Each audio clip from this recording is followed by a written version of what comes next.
Good evening, everyone, and welcome. It's so good to see everyone here.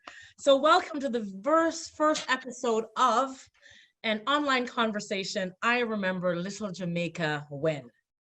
This online conversation is one of several initiatives by the Black Business and Professional Association, BBPA, in the community, and it's in collaboration with the community, with the City of Toronto's Economic Development and Culture Division and the Confronting Anti-Black Racism Unit. This is part of a collaborative community development event, it's a part of a community development initiative with the businesses on Eglinton Avenue West in Little Jamaica, and it's to achieve sustainable growth. We started before COVID, but now we're looking at sustainable growth post-COVID as well. And our aim is to revitalize and strengthen existing businesses and entrepreneurs on Eglinton Avenue West. So tonight, you will hear some great stories from some of our special guests. And, we invite you to join us each and every week. This will run every Wednesday until July. And we invite you to come back each week to hear stories about what's happening on the street, and different community leaders will come and talk about their experiences. One of my memories from I Remember Little Jamaica, it was on an Easter weekend, and my niece, Mitzi Hunter, and I, we drove to Eglinton Avenue West at 10 o'clock at night to buy fish from Elaine. And we got, I think Spence's Bakery was closed, but Elaine had fish, had the bread from Spence's Bakery. So that's one of my Eglinton Avenue West memories. And of course, there's new ones being created each and every day as we're working with the businesses like Jason in Little Jamaica. So I Remember Little Jamaica When is hosted by community builder, BBPA's past president and current member, the legendary, renowned, awesome storyteller, Sandra Whiting. Well, thank you. By the way, before we start, Ita, everybody, where's the food? Where's the food? Where's the jerk chicken? And where's the patty? Where's the patty? Jerk chicken? Yeah, where's the food? Where's the jerk chicken? We'll go by Some Randy's patties. later for some patties. Room service, room service. My people are hungry. Here it is. Oh, okay. So what is that? So you can let us know. Yeah, many dishes I've served here. And you were going to do a little, tell us how the jerk go. You were going to read out the jerk. Oh, there are no more jerks left in the world now. Like, we're in a post-jerk season. Sorry. Oh my gosh, that was good. Jerk season. Oh, that's right. Anyway, welcome all. So welcome, Mayor Tory.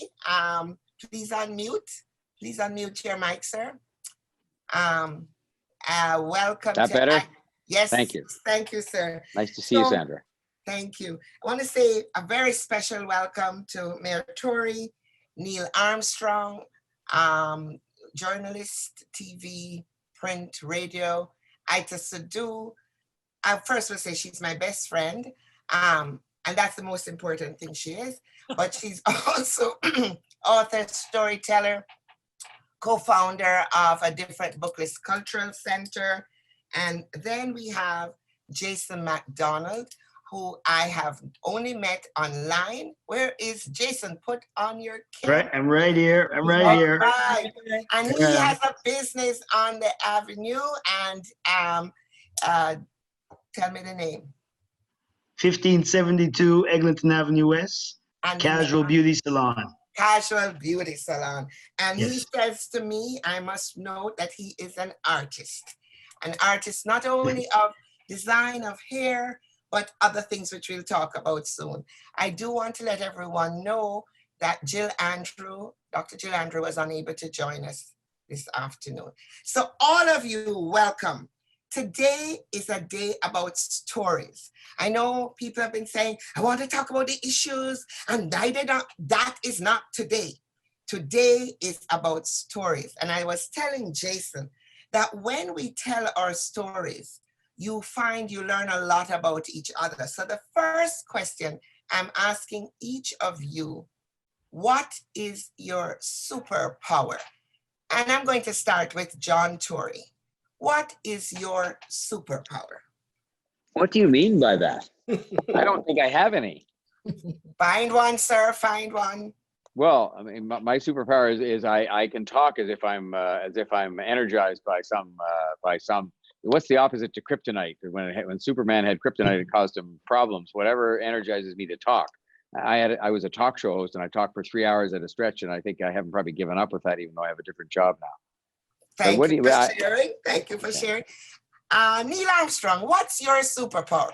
My superpower is reading. I enjoy reading in various places at various times, and so I guess that's my superpower. Okay, and Jason, what would you say your superpower is? My superpower. I have a few powers. One, just one. Just The one? Super one. The super one. Okay. Maybe it's my. You could say I'm an artist. You can call me that. You're an artist. And Aita, what's your superpower? I'm going to model it now. Hey. So when I smile, the whole world lights up. That's true. That's true. Ooh, that was good. Yeah, that's true. That was good. That was good. I think one of my superpowers, and I have many, I assure you, is that I am able to bring people together and talk to many people, having talked to thousands over my years at Harbourfront and at Share Newspaper. And I just love that. So thank you all. So I want to start off by asking each of you to share a memory, a story, anything you would like about your time on Eglinton, your recollection of Eglinton West. And I'm going to start with Neil, because Neil's office, the Gleaner, was on Eglinton on the other side. They will forgive you for that, Neil. You're on the east, well, the east from Marley. So but you can talk. Tell us a memory you have. I think the fondest memory I've had really is going to some of the restaurants along Eglinton to go to the grocery Gus, which I believe would be beside where Jason's business is, which is now going to be one of the stops for the Eglinton LRT, or crossing the road over to Randy's to buy patties, stopping at Main Shop, picking up food, usually calling ahead to order lunch and then pick up for my colleagues and stuff like that. So that is really my memory. Sometimes going to one stop, which is all about soup on Oakwood, just south of Eglinton, and then walking through Reggae Lane to get back to the Gleaner. That was fun. You did all that when them send you out for lunch. You go down. I do all of that. I had to get my gizzard and drops. Okay. Jason, what would you say when you think about where you're situated? What's one of your favorite memories? Me? Yes, you. One of my good memories was when we had the CIBC Bank. When I first came on Eglinton, to me that bank kind of set a standard in the area. You would see it was always busy. I would attend that bank,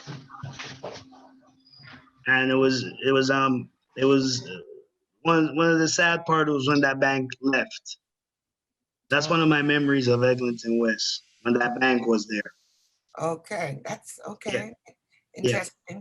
I'm going to ask John, Mayor Tory. John is fine, Sandra. Okay, I'm going to ask you. One thing I need to say is that everybody knows John Tory has been to pretty much every area in this city at some point before he became mayor. And so I give you credit for that, sir. So tell us a memory of Eglinton West, Jamaica, Little Jamaica. Well, my most recent memory came on Monday night when I went to Raps to try and get some jerk chicken, and it said closed Monday, but it was kind of closed, but it was open. And I was standing there in a big lineup of people trying to sort of determine if it was closed or open. And there was somebody in there who was cooking, but they weren't answering the door. And so what I did was I wandered down the street to Randy's to get some patties, and it was closed, even though it's reopened. And so then I came back and went to Spence's and did get some patties. I want you to know I had one for dinner last night, and I have another one at home that's left. And I gave some patties to 3 kids. And this is a great sort of story about 3 kids from Vaughan. Were out in front. When I say kids, they were university students. They're kids to me, and they were waiting to go to Raps to get some food, and they were waiting more patiently than I was for it to open or close or whatever was going on. And I gave them some patties from Spence's because they looked like they were about to waste away.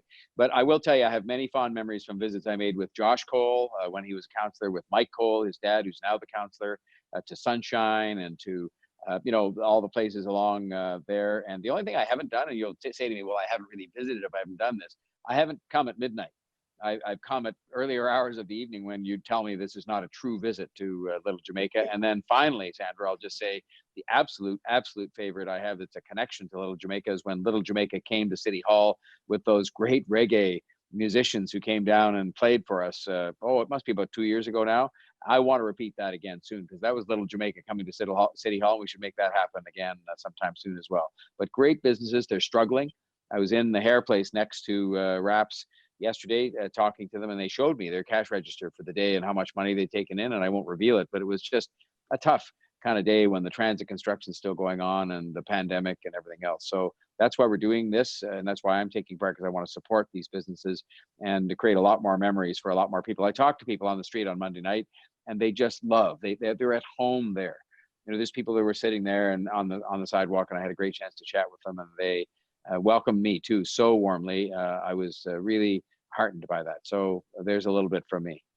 Thank you, Ita. And before Ita start, I know I'm going to just tell her. Ita said to me, it is not Little Jamaica, sorry Ita, it's Big Jamaica. But, and we know that, but Little Italy, Little Jamaica, all those things have been many cities. Big Jamaica, they're Jamaica. Ita, that means it is in Jamaica, because my friend speaks my language, but not always. So there you go, Miss Ita. Give us some memories, because Ita used to live on Eglinton. I remember the time when Jamaica was home and Miss Monica down the road was a queen. I remember my great memory of Eglinton was at Spence Bakery, and Spence's daughter was a classical musician, and the Prime Minister of Jamaica at the time was Edward Siaga, and Mr. Spence's daughter organized her classical musicians to play at 10 or 11 o'clock in the morning as Mr. Siaga would make the tour of Eglinton Avenue West. And it was a classic moment of business, of our expression of a people. And as the classical musicians in their black and white and in their symphony looking gear rolled up into a corner and began to play Beethoven and Chopin and all of the classics, people came in and out of the restaurant and they would say on top of the music, under the music, through the music, Bonente, cheese, 2 bread there. Okay, hold the oxtail, more gravy.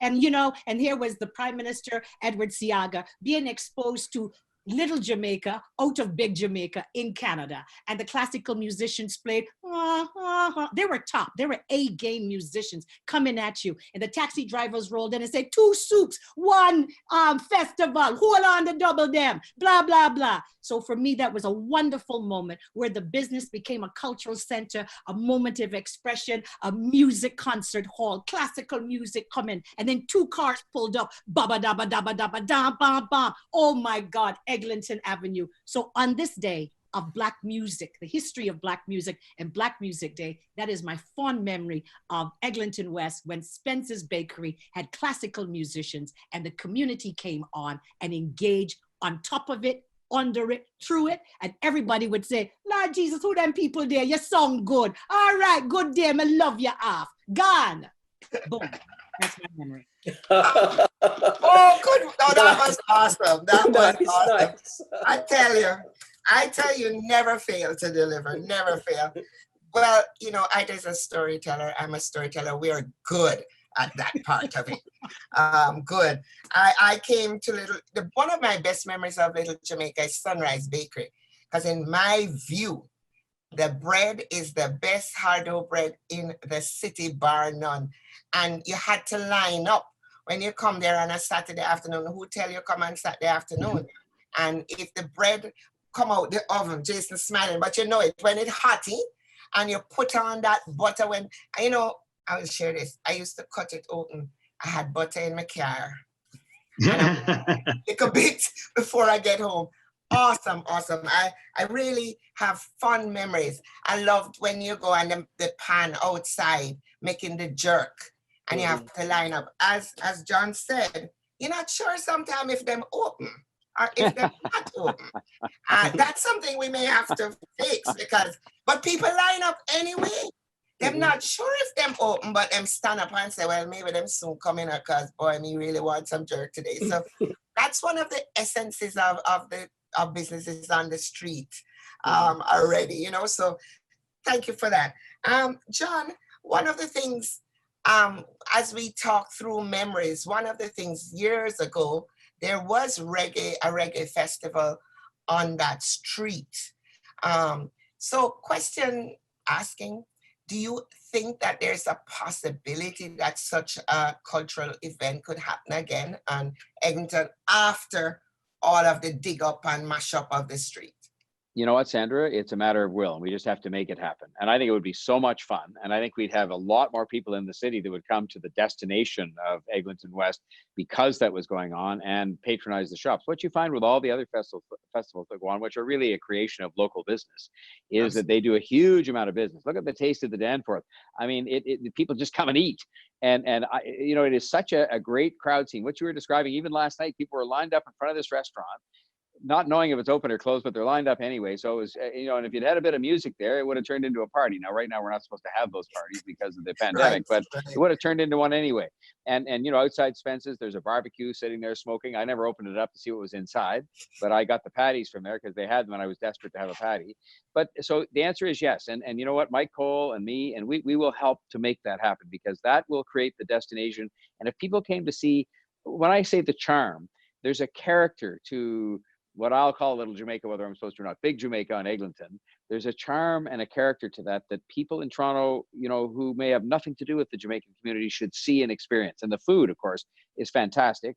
I don't know about the midnight music. I'm told it's fantastic. I told you I've never been there at midnight, but you'll have to take me.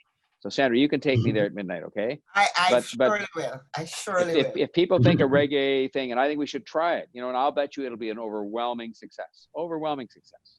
Perfect. So Jason, one of the things when I was chatting to you, I want everyone to know that on the new website about Little Jamaica Eglinton West businesses, Jason McDonald designed the logo.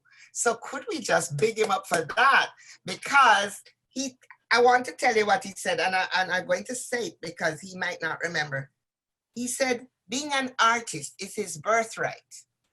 And I said, okay, so here is your artistic thing. He goes, no, not really, because I also am another artist. He said he got a scholarship for graphic arts and didn't take it. Tell us why, Jason. I'm curious. Let me tell that story to everybody. Oh, you put me on the spot like that. Of course, I told you I would. Oh, okay. Well, just don't let my mom know. Okay, absolutely. I never attended. I didn't accept the scholarship. I just continued to work. At that time, I thought at that time going to school would have kind of slowed down my progress in my field. So I didn't accept the but it wasn't a full scholarship. I'd have to pay for certain things. I went there and I walked around the university, and you know, they explained to me certain things. You know what I mean? So yeah, so we have my mom never really took it in as full as that still. So she was always telling me to go back to school. Oh, because he said that him really said to himself, him did finish with school. So the fact that him get that you say I'm not telling the whole story. Did finish. Yeah, well, I was done with school still. I wasn't really you know, in the rush to go back to school. Right. I think they had strike that year too. They were striking that year. Okay, all right. So you have a little. I think they were striking that year too. Okay. Yeah, there was all type of, you know what I mean? Yeah, I know what you mean. So what makes you an artist? What is it your passion to do? Not only with your business, but in your other endeavors, such as the logo? What inspired you to produce the logo? It's just a creativity that I have. You know, I can vision things before it's laid out. So a lot of people find that very unique. Okay. So I'm always told that some simple things that I'm able to do, other people, sometimes I take it for granted, but I'm told by others that it's, you know, it's acceptable, it's It's innate. worthy. Yeah. Yeah. All So, right. you know, it's not, it's sometimes I don't even look at it as really anything. That's why when you're asking me my superpowers, I said maybe it's art because I never really, I kind of take it for granted sometimes. Okay. And a little bit more about the artistic work you do on people's hair. When somebody sits in your chair, what moves you to say, I'm going to send them out of here looking like a queen? Or A queen, a king, you know, whatever. Well, it's just once again, you know, you like to do a work that people appreciate. So I always know when I'm cutting a hair, anytime it's any form of art, I'm very comfortable in that field. So I think any art I do, people will appreciate it. So it's never been a struggle for me to okay. do art, you know. Yeah. So any So, memorable customers that you want to tell us about that you don't name them? oh, oh, you know, some things I can't even say, you know, especially with Mr. Tory there, you know. Go ahead. Oh, we want Go the for it. stories. We want We want the story. Come on. the stories. Spill it. Anybody Spill that it out, stand out guys. to I you. don't want to I'll close my incriminate ears. Mr. Tory. I don't want Mr. Tory to, you know, they might I'll hold Mr. close my Tory, ears. you know. I'll close my ears. Look. You know. He's using a superpower now. Yeah. So Neil, the Gleaner was on Eglinton, the Jamaica Gleaner. Tell me about any of the characters that you remember on Eglinton. The Gleaner has been on Eglinton since 1993, and I started there in 2005, and I think so many people came through the office who were here for various plays. You know, there would be plays being presented by people like Marcia Brown, Jones and Jones and others, and you would have actors like Oliver Samwells or Audrey Reed, and they would come through the Gleaner at some point. So it was an opportunity to interact with them, interview them, and chat a bit with them, and also to meet a lot of musicians. A lot of musicians would also come through the office and walk along Eglinton as well, because one of the things that usually happens when shows are being promoted, reggae shows, is that the organizers usually have the reggae artists appear on Eglinton Avenue West. It's like validation that the show is going to happen. The artists are here. You have to buy your ticket at Treasure Isle or one of the other reggae music stores and come out and support and be there. So It used to that be was Record Factory. Pardon, what was that? It used to be Record Factory. There you go. There you go. Yeah. Yes. So those were fond memories. That is so true, Neil, because you know and I know sometimes the promoter on this end promised. I have a friend, a promoter in Jamaica, call her friend here and say, look, I'm not putting them on the flight till you tell me you have the money. So him go and he tell the woman, well, she said she not put it. She said, I have it. So then he said, well, nothing happening. So then about another half hour, she comes, she say, Lord, I have half, tell her send them now. He was in a liquor store on Eglinton. He told me this. And he told the lady, she have half. So they put them on the flight. They came and they did the parade on Eglinton. Sit them here, sit them here. But the show did not sell.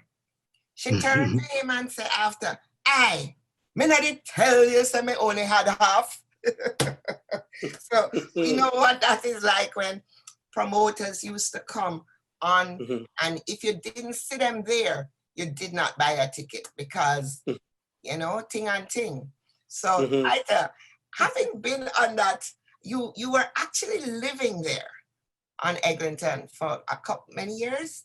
Tell us a little bit what that was like. Where did you get breakfast from? That was a great opportunity to be on Eglinton. One of the things that also too was on Eglinton was sheer. So also too on the street, to know that the weekly newspaper was there. That sort of felt us like a sense of importance. And I always remembered an excitement going to visit Sheer. And there was a woman at one point too who worked for Sheer called Sandra Whiten, and she was very meticulous, insistent on selling ads. But what she did was to come on the street of Eglinton Avenue West to encourage the customers of those business establishments to do business with them, to let them know that they had seen their ads in the Sheer in the newspaper. So that was the engagement. I remember walking to the post office, which is located at Vaughan and Oakwood, and receiving a letter from Robert Munch, the storyteller of storytellers in Canada. And his letter said, "Dear Ida Sadu, I think that you're a fantastic storyteller, be an author." I remember taking that letter and showing everybody in every barber shop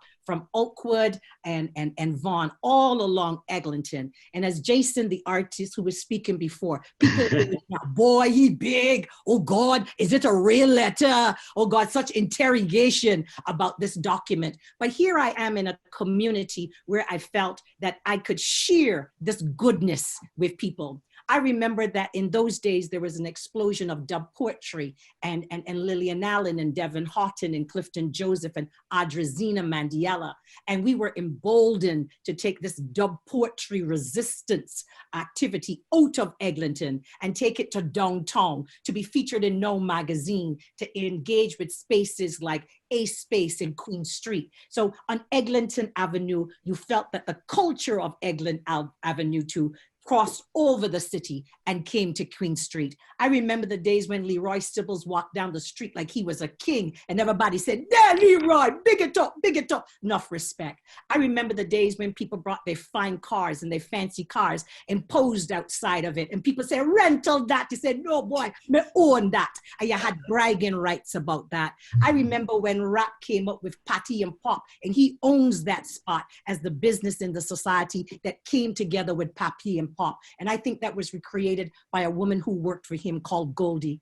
I remember the days when the revelers, Ghetto, Michael, they came with advertising and flyers, instant replay, red party, big people fet, all of that kind of stuff. And DJ Suki would always have these monthly rent parties. I love living upstairs of DJ Suki, because when he had a party, we hosted a party because we could listen to his music, so we could just charge the people for the food. So this was all good.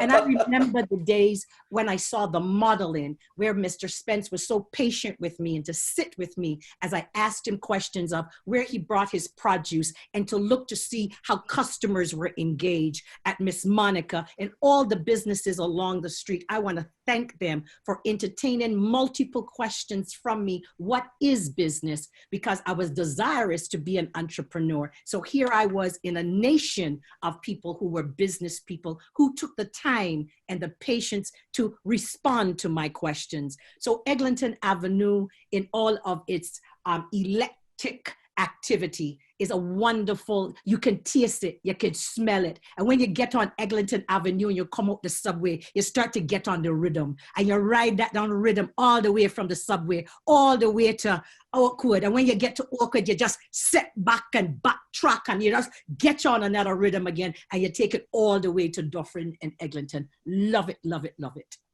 All right. Wow. I don't know, that was awesome, right? Does anybody remember the parties?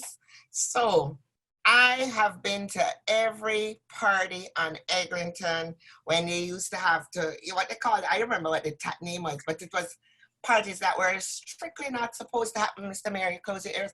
We had booze, you pay your money, and you had to press the bell and they would say, all right, let them in. And when you go downstairs, it dark.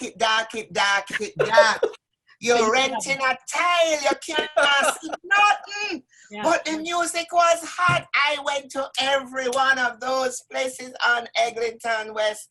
I'm sure you went to a few. Well, here's the thing, Sandra. So we partied all the time, but then came like 7 o'clock or 8 o'clock, then it became church. So then the spaces transformed into church, and you could go back to every basement and it was Shouter Baptist, and there was another little thing, Pentecostal, Lutheranian, Methodist, 200 churches. So we just partied, and it is like reggae music. You can drop a psalm on one verse, and then you go on to something in another social commentary. So for me, the beautiful thing about those little basement spaces is how many things they could be.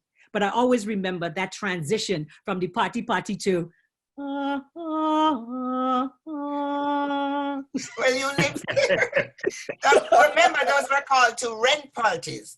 When people didn't have the rent, or you would go to rent parties. And Toronto used to have a lot of rent parties. It was a happening place, boy. Anyway, not to say terrible things, but one always was sometimes worried if anybody was going to come in who shouldn't be there, like the popo. So we would be careful, and everybody go, pow, pow, pow, pow, pow, pow. I lived up the road off Marley, and I had a party every year for over 25 years in a 1-bedroom apartment. At least 200 people used to come. When you came out the elevator, all you would see is people. And half the time, the only rule I had, anybody coming had to come with somebody I knew. So I didn't care if you brought 10, but don't send them. So those parties were legendary. I had a great time. I was a great party girl. So Neil, any other things that you can share with us? Writing those columns, listening to people, anything?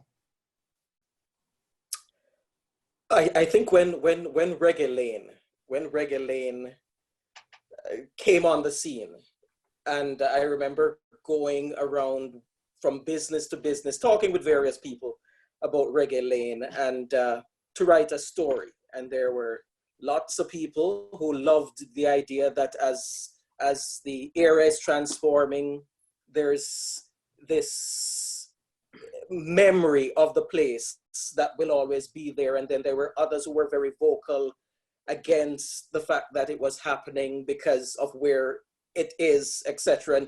And so it was my role to write something which incorporated as many of those views as possible, and I did, and so now as I enter spaces, businesses along there, I still hear various discussions. I love stopping in More Than a Haircut barbershop and getting my hair cut.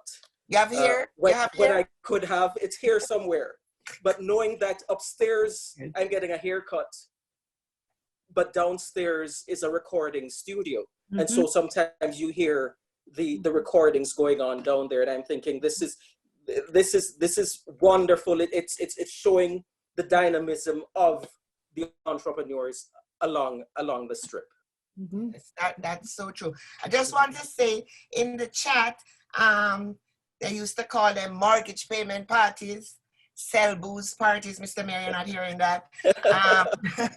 And somebody I'm taking careful notes here, Sandra. Notes with names. Somebody said my parties were the best. I wonder who that was. I'm not sure I knew them, but they came.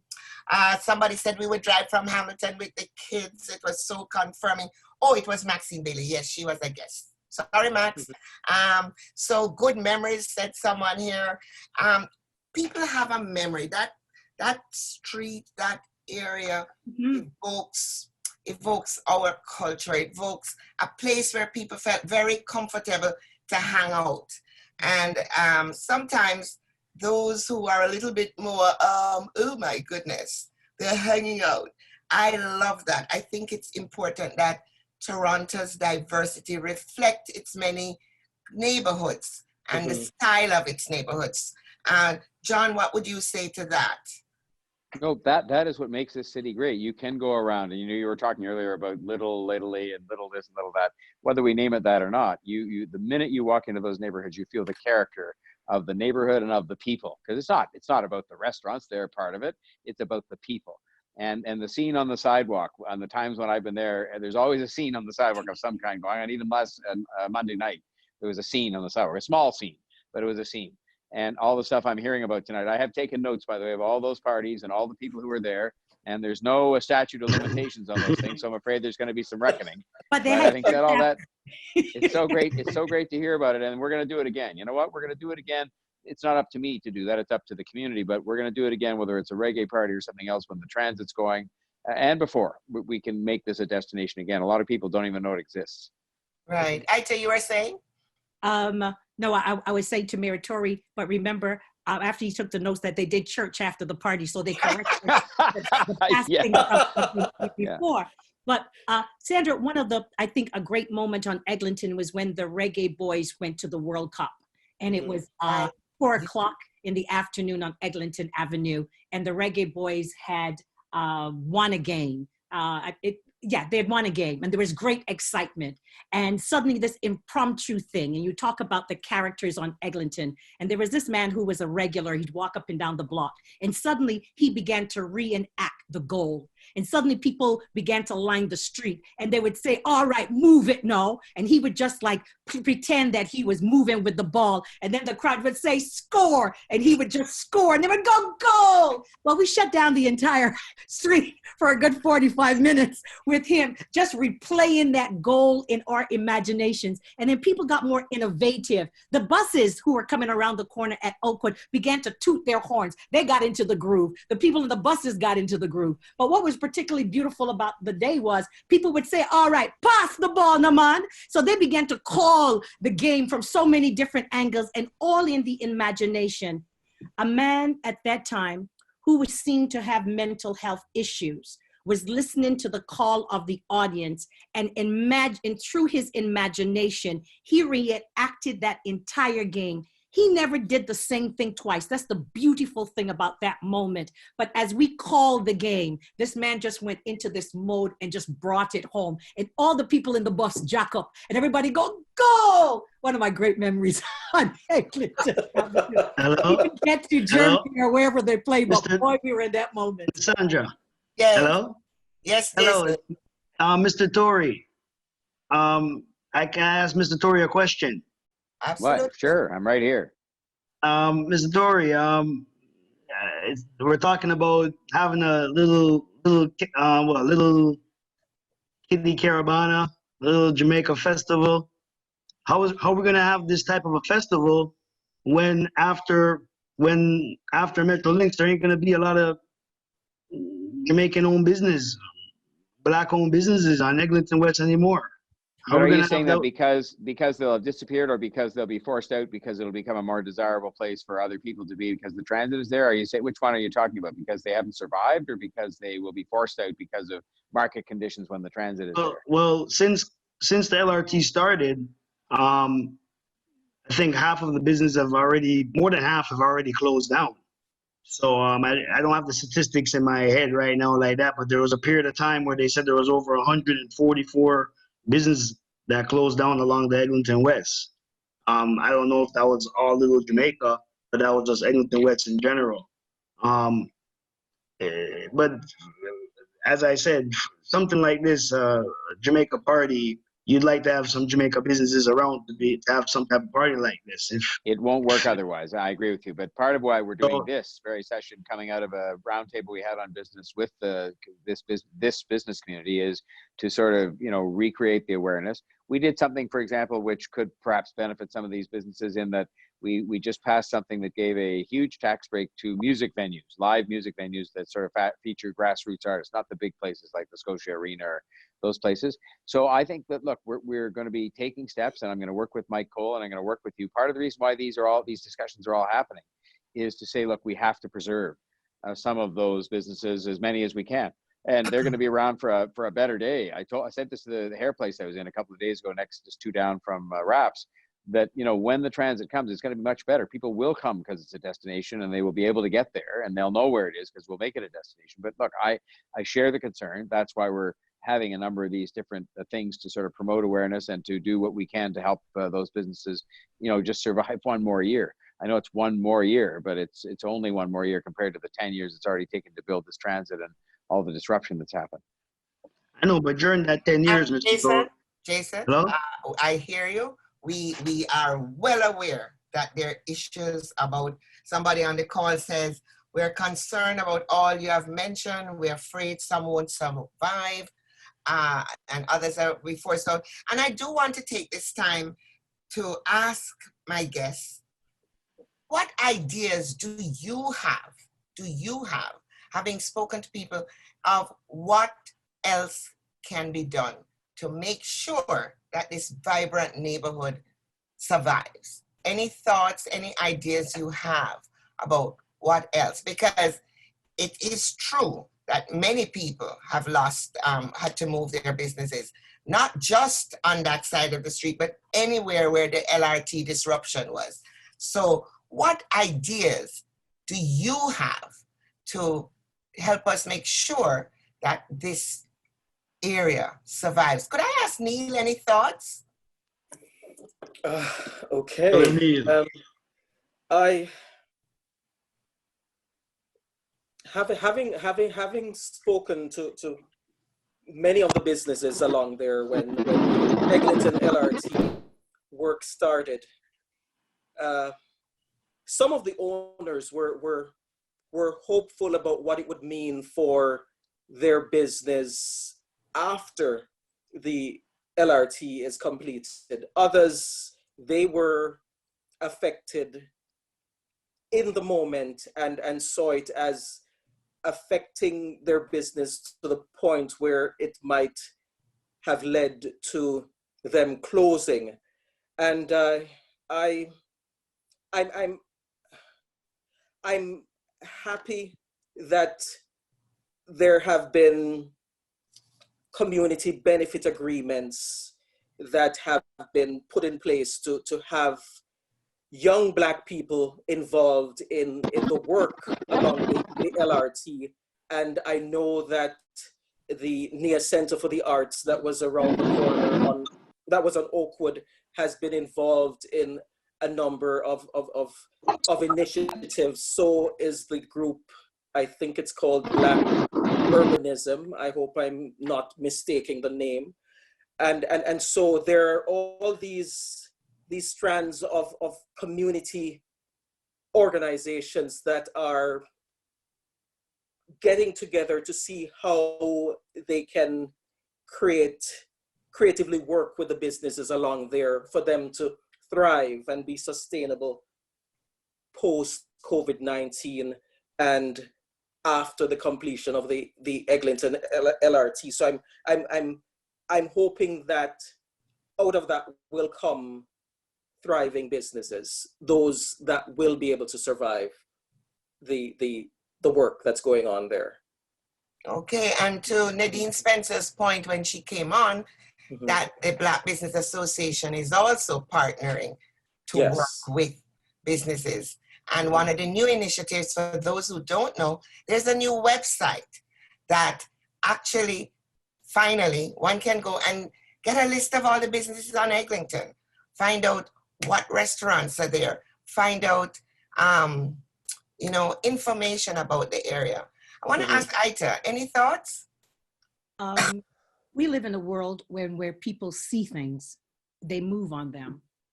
And whenever I think of Eglinton Avenue, I think of a project that I worked on Barton Street in Hamilton, looking at community economic development. And so one of the things that community did at the time, which was very challenged with so many things like Eglinton, and that community was very much in a decline. But one day in one of our consultations, the community brought a picture, a vision of what they would look like. And in that moment, the needle moved because people could see a vision. while you still had the discussion in the discourse of talking, people had an idea in their imaginations. Before the CN Tower went up, someone clearly would have proposed that one of the world's freest tall and standing structures in the world would exist. And they came with a picture. And that image drove the imagination of a city, of the engineers, of politicians, and of the nations. And so we had of the world's free tall standing structures. So my thing with the people on Eglinton, continued your discourse, but present to the world what this street would look like. What do you see the physicality of it is?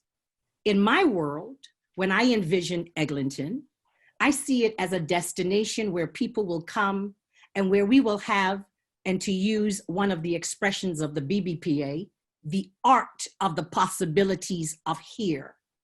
And on another side, I see the art of the possibilities of cuisine.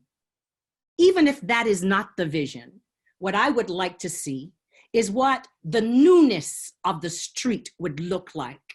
And so therefore, as a people and as a community, we know that we are working towards a vision that we can see. It may be a work in progress. When developers build things and they will make changes, they give you a physical vision of what this template looks like. The community is asked for its consultation. A number of stories might decrease. The daycare center might be situated in another way. But you see a vision of what the possibility, that is when people become excited, because Eglinton will not look the same way as it does now. It will look different. So we have to now tool ourselves and repurpose ourselves to show the world this is what comes out of our imagination. It does not have to be the definitive, because when you're under construction, you're always looking for ways to improve and to elevate, and it allows other people to get to be part of the building. So my advice to the folks working on this great project, and this project goes back even, Sandra, to your days as president of the BBPA, RBC's initiative into the block, TD Bank. I mean, we did that, you know. We've done this to some degree. But yeah. What now we want to see as a nation of people in the city of Toronto, what would this most exciting destination look like?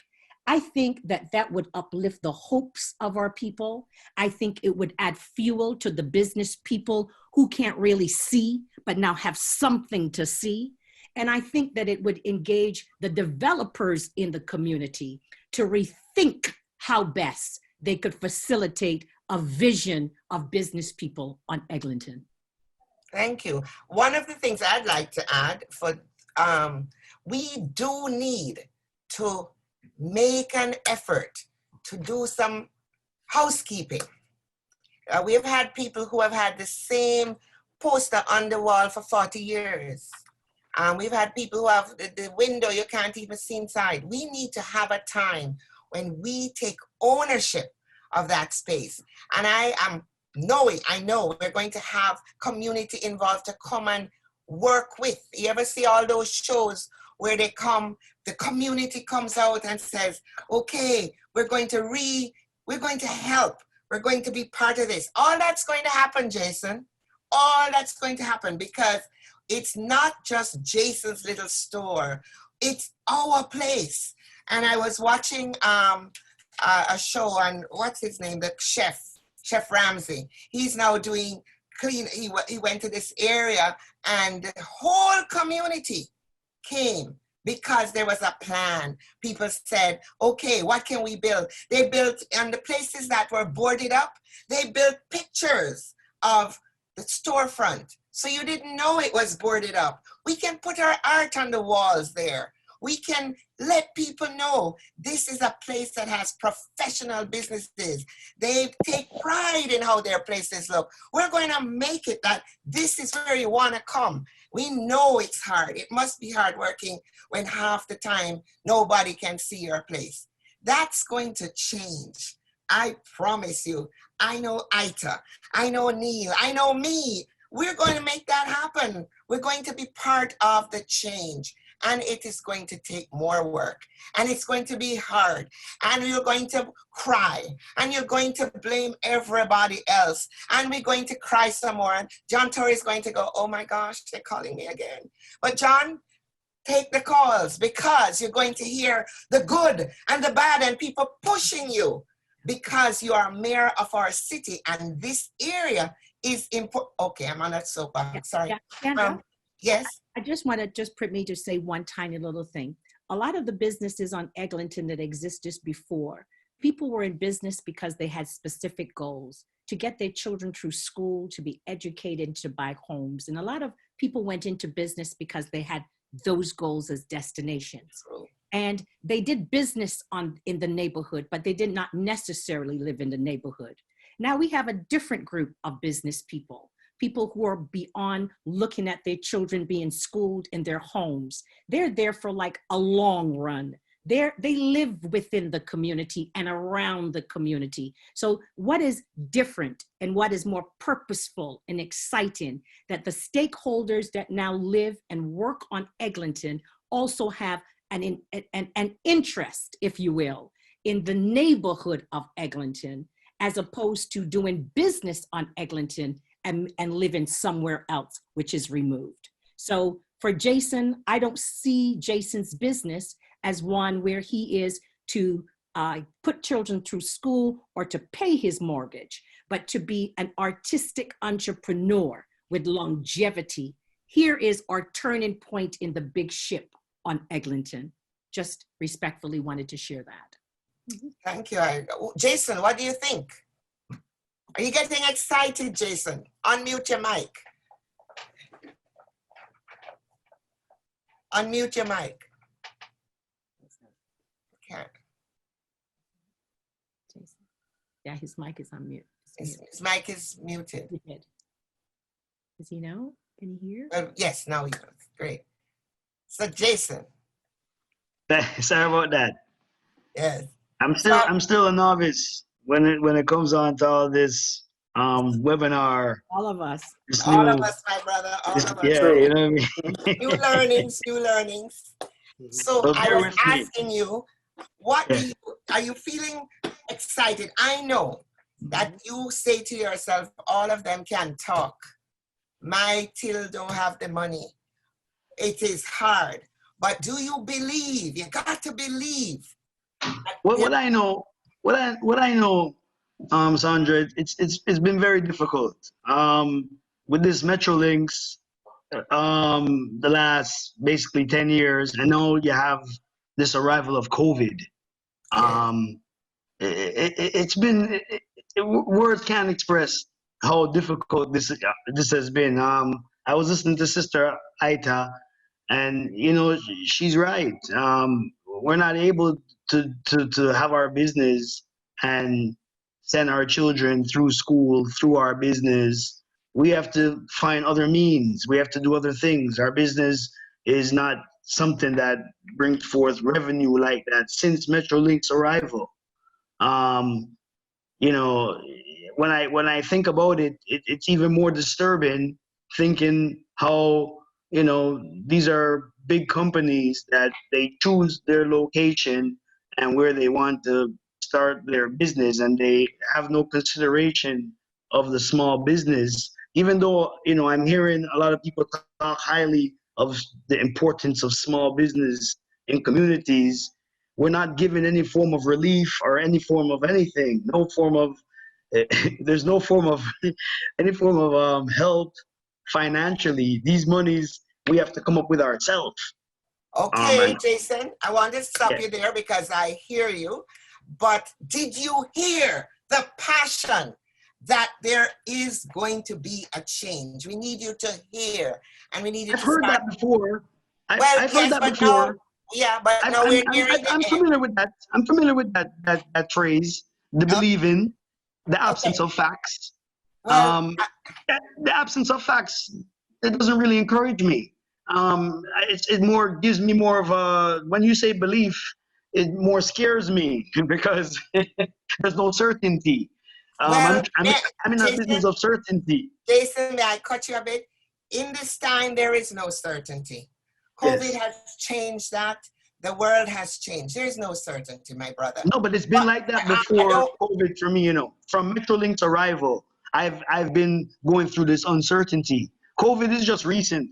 COVID has been more generous to me than Metrolinks.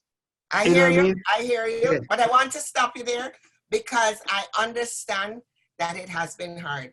And Metrolinks, when it finally arrives and you see any type of major building in a city requires immense pain for the people who it affects.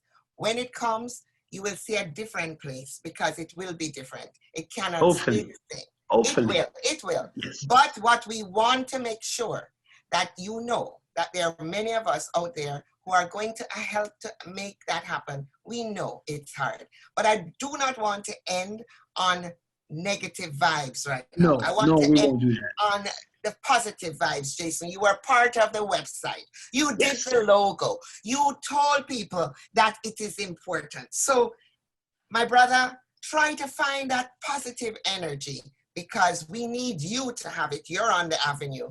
Mr. Torrey, any words you'd like to add before we Just wrap to up? say, I've enjoyed the discussion so much, especially at the stories. But the points that were made just at the end, and Jason's right. I mean, there's been a lot of change promised over time that hasn't come. But I think now, if you take the two things that were mentioned by a couple of the last speakers, including Ida, you say you need a vision, and then you need to have the determination of the community. It's not going to be the government that will create this into a destination. And that's what it has to be, a destination for not just, people, Jamaican, Canadians, but for people that come from all over the city to say, I want to go to Eglinton West to Little Jamaica because it's fun and because I can eat good food, but they don't know what's there. So you've got to have the vision and then create the destination. And it sounds to me, Sandra, like you've got the determination to help lead this with the BBPA and others, and I will help. I promise you I will, because it'll be so much fun to bring it alive again. And when the transit is operating, if you've already created the destination, they're just going to flood the place. You'll be trying to chase people away and say it's better to keep it our secret. But that's what you got to do, a vision and a destination, and we will help in whatever way we can, I promise. And Mr. Mayor, may I just add right now, somewhere that Metrolinks needs to have that designated for that stop, so everybody will know that that stop is there. Please, I will take that up with them. I will. Please do. Please do. I will. So I invite you all to go to the website, thelittlemajamaica.com, working with the BBPA. And I want to thank my guests because you have been awesome. Jason, Neil, Aita, Mayor Torrey, in helping remind us of the stories of the good times and to let us have hope for the future, because without hope, nothing happens. Without that belief that things can change. And I know, Jason, and on behalf of all the people, I know it's been hard. It's tough, but we are Talawa people. We are Talawa people. We are Talawa people. And on that note, thanks again, and we'll see you next time.